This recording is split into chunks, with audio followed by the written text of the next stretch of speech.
বিবেক যাদের আছে আপনার কাজে লাগে না কোন কারণে বলেন তো? পাগলকে তো আল্লাহ বিবেক দেয়নি, এই জন্য পাগলের কোনো হিসাব নেই। আলাহুম আয়ুনুন লা ইবসিরুনা বিহা, তাদের চোখ আছে কিন্তু তারা দেখে না। কত কিছু তুমি দেখতে পাও, কোরআনের কথাগুলো দেখতে পাও না।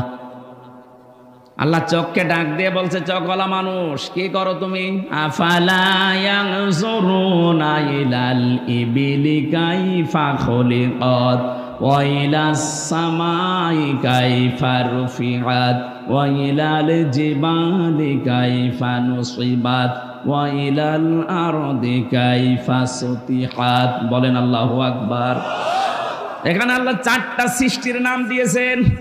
ওই চোখওয়ালা, একটু ওঠের দিকে তাকাতে পারো না? কিভাবে তাকে বানালাম, মরুভূমির জাহাজ বানিয়ে দিয়েছি তাকে। জমিনের দিকে একটু তাকাতে পারো না? কিভাবে আমি